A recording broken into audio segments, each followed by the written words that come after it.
Ek is net 'n doodgewone mamma van 2 seuns. Ek bly in Rustenburg en my salaris is net te klein om my uitgawes op 'n maandelikse basis te dek.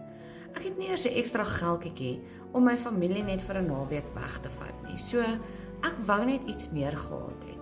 So ek het online begin soek en ek het afgekom op hierdie wonderlike produk wat my leer hoe om aanlyn bemarking te doen.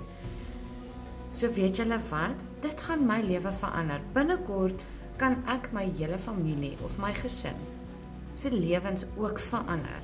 Dan hoef ek nie meer 'n nee mamma te wees nie en ons hoef nie meer elke naweek by die huis te sit nie. So, weet jy wat, as jy ook is waar ek is en jy wil ook 'n verskil in jou lewe maak en ook deel word van 'n stelsel wat 24/7 vir jou werk in die agtergrond en jy hoef net 'n paar ure 'n dag in te sit om dit reg te kry. Sit ja in die comments en ek stuur graag vir jou hierdie program wat ek ook nou aangesluit het.